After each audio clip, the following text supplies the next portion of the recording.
So in this video, I want to talk about how to reprogram the body. So a lot of people talk about reprogramming the mind. And when we think about that, we just use that as a comparison. Reprogramming the mind, what does the mind do? It generates thoughts, thinks, right? We think.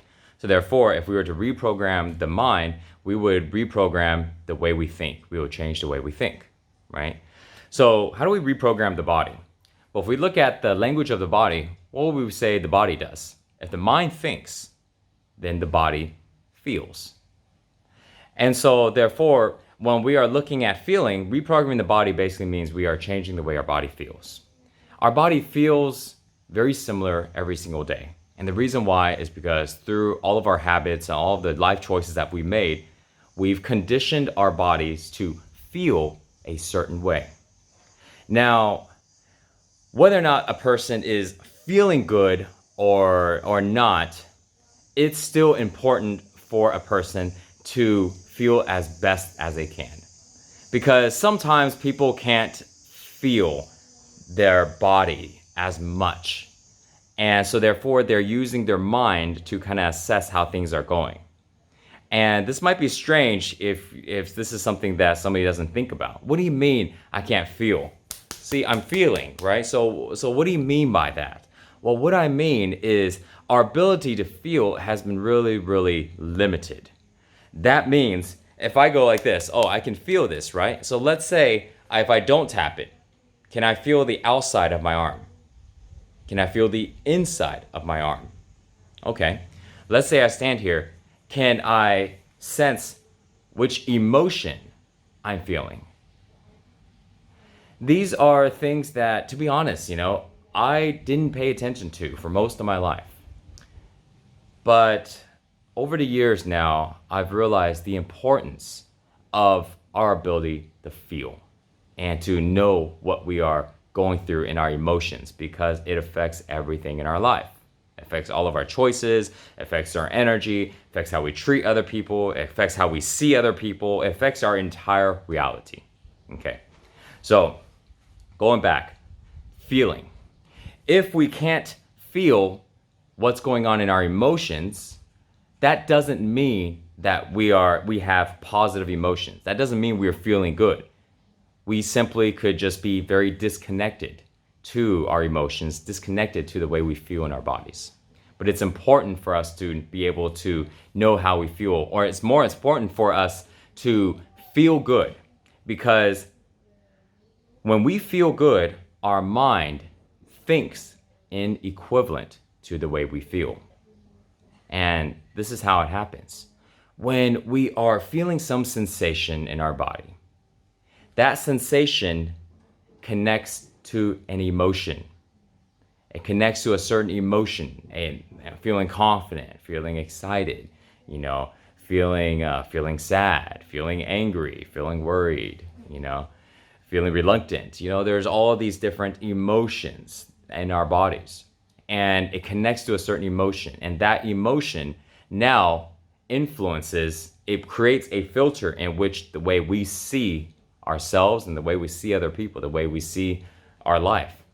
And if we are now experiencing an emotion based on the way we're feeling, now our thoughts are now totally being influenced 100%. So imagine a person who is not feeling good in their body. They feel stress. They feel this frustration, anxiety feeling in their body. But maybe they're not really sensitive to it, so they don't feel it like crazy. But because they have this anxiety feeling, now there's this anxiety type of emotion. And because of the anxiety emotion, now their mind is thinking in anxiety. So now their choices and their decisions are now based on anxiety. And so this person is not making the best choices that they can make for their life. And that's the ripple effect. So if we want to go and stop making anxiety choices, we have to stop thinking in anxiety perspective, which means we have to let go of the anxiety emotion, which means we need to go and change the feeling in the body. So that is why reprogramming the body is so important, because it affects everything about us in our life. Our mind and our body, our feelings, emotions, and thoughts It's a feedback loop. It's constantly influencing each other. And if we're only paying attention to our thoughts, but we're not paying attention to our feelings or our emotions, then we're not looking at the full circle. And therefore, we aren't able to do anything about it. So now when it comes to reprogramming the feelings, it's a pretty straightforward thing. When our bodies get used to feeling a certain way, it feels that way all the time. It's like the way we have thoughts. If a person is thinking of something for the first time, then it takes a little while to really grasp that thought. It doesn't just come instantly. And they're not able to go really, really deep into that thought. They're not having to go and understand it fully, but they're able to just think about it because it just came to them or it's just shared to them. It's like learning information, right? Somebody tells you information and then you just learn it and you're like, okay, cool. But because it's very, very new, the more new that it is, the less you can associate other information to it, the less you can understand it. And so it's very new. But then you keep thinking about this information, you keep thinking about it, you keep repeating it in your mind, right? And then over time, we build pathways, neural pathways to that information. We start to think about it really easily. Things can now relate to that information. Now we can go ahead and have comparisons. Our understanding deepens, and we're able to access that information much easier, much faster, much more often. So when it comes to our feelings, it's the same way.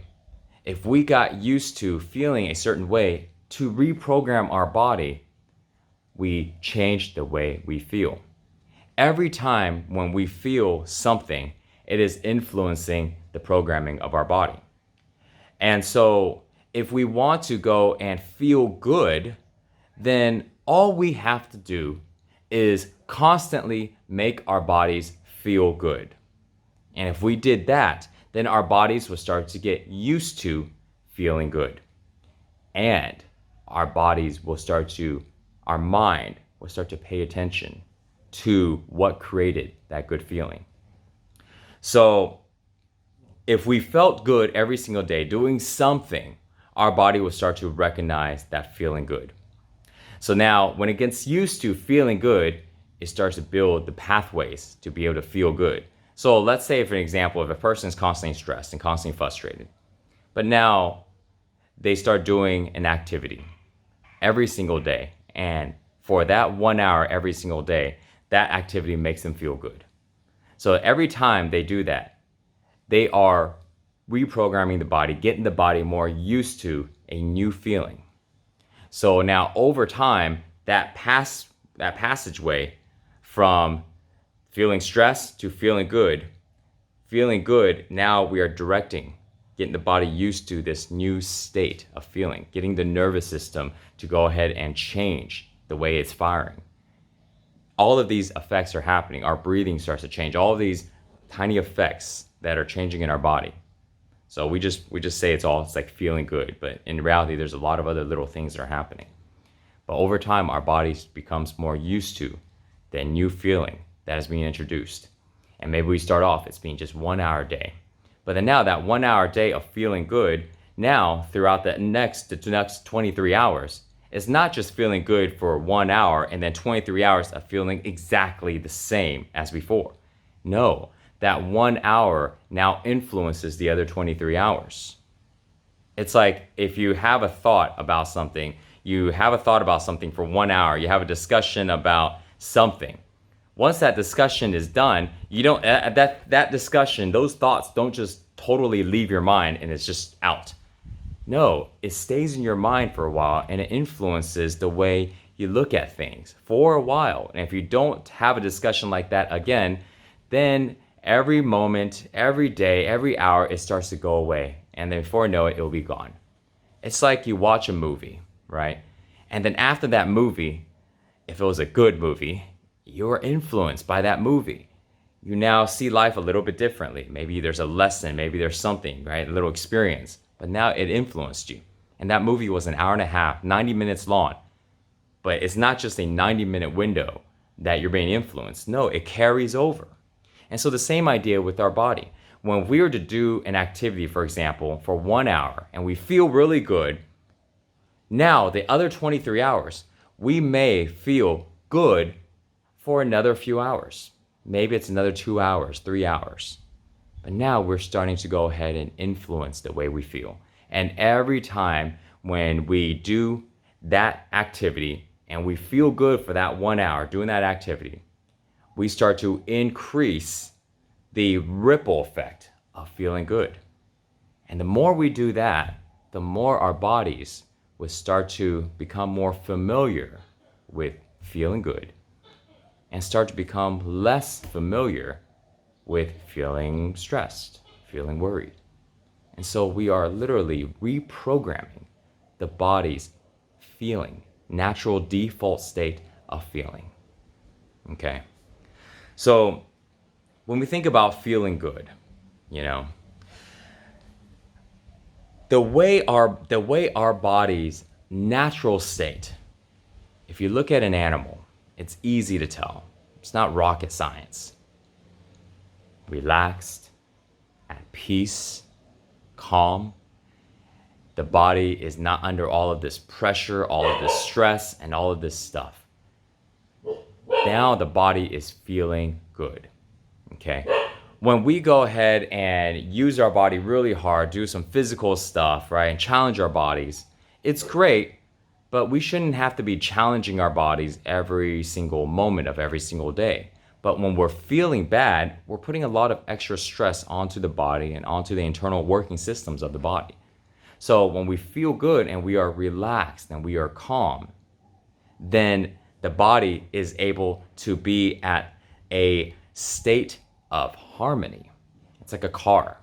You have all of these pipe systems in the car, you have all of these calibers and all of these things, and everything is running efficiently together, in harmony. But if something is out of harmony, then it affects the whole system. And when we're not feeling good, it affects the way we perform in everything. So if we go ahead and get our bodies to be able to relax, what we are doing now, the action of relaxing, of being calm, is getting rid of tension. And it's because when we are stressed, when we are worried, angry, sad, all of these things, they create different types of tension in different areas of our back, of our body, particularly the areas that branch off of our spine. So some common areas is our neck, is our shoulders, is our upper back, or back of our traps right here, lower back, really tight hips. All of these areas are really tight. They can become very tight. And when that happens, we will tend to get injured really easily. This is why sometimes you hear, or maybe you've experienced this, somebody ties their shoelace and then they blow out their back, or they are used to doing really heavy exercises and then they grab a light weight and suddenly they get injured. And it's strange. Like, how did that happen? And this is because their bodies aren't feeling well. They have some type of negative emotions. A lot of people think that it is some type of structural damage. Something is wrong, something is pinching, but that doesn't make sense. You know why? Because if that was the case, then that means they would have felt that days before and days before and days before. It wasn't a buildup. And a lot of these things just kind of happen out of the blue. And it's because our emotions are creating tension in our body, which is creating a lot of problems. But here's how we offset this, okay? When we go ahead and relax and we get calm in our body and we start to let go of the tension in our body, by doing that, we also have the opportunity to let go of those negative emotions. And now when we let go of these negative emotions, we're able to be in a calm state. Our mind and our thoughts, our perception is now influenced by this calm state. So we're not constantly worried and frantic about life, about time, about money, about all of these things. Because let's be honest, if we are super stressed and worried about it, that doesn't help it. What helps it is having mental clarity and focus and taking action towards what we need. But all of this unnecessary stress and pressure only hurt our performance at things. So it's not helping us. Once we get rid of it, we will actually do better in everything that we are pursuing. So that's why it's so important to go ahead and learn how to relax and stay calm. So we can let go of the tension, let go of those emotions. Now our mind is clear and able to think in the way that we want to. Okay. So I hope I went ahead and shined a little bit of light, on how to reprogram the body. I'm going to recap, super simple. Okay. Start doing something that allows your body to relax. Work and all this daily life it's a lot of pressure, it's a lot of stress. Now, word of caution is make sure that the thing that you are picking and deciding to help you relax and stay calm is not creating negative effects, because now it kind of ruined the purpose, So that means, let's say if somebody wants to go have a drink, and they have one too many drinks, but it helps them become relaxed, it helps them become calm. Well, that alcohol is not good for the system of the body, and the next day it makes their mind foggy. Well, also makes their mind foggy then also. You want to be able to finish whatever it is that you're doing. You want to finish it in a calm, relaxed state. You want to have clarity in your mind. You want to be able to focus. If whatever activity you're doing isn't creating that, then you're doing something else, but you are not changing the way your body feels, not getting it to a healthy state. Okay? And that means if somebody was to go ahead and work out, if somebody was to work out and they're using all of this intensity and they're using all of this anger and this rage, just slam their way, and when they're done, they're like, oh man, I'm so pumped. They're marching around like they're like King Kong, I mean, I remember how that used to feel. You got a good workout, but you are not actually reprogramming your body to become calm and relaxed.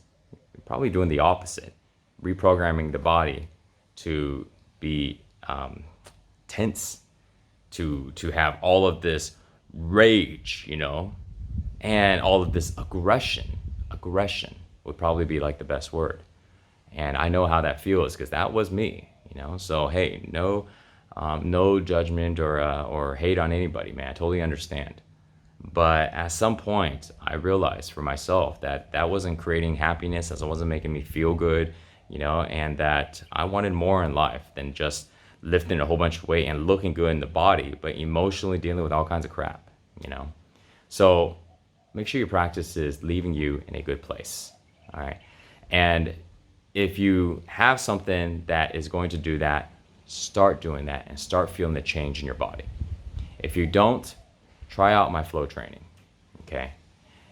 There are a lot of different practices. My flow training is about 60 minutes, 44 moves.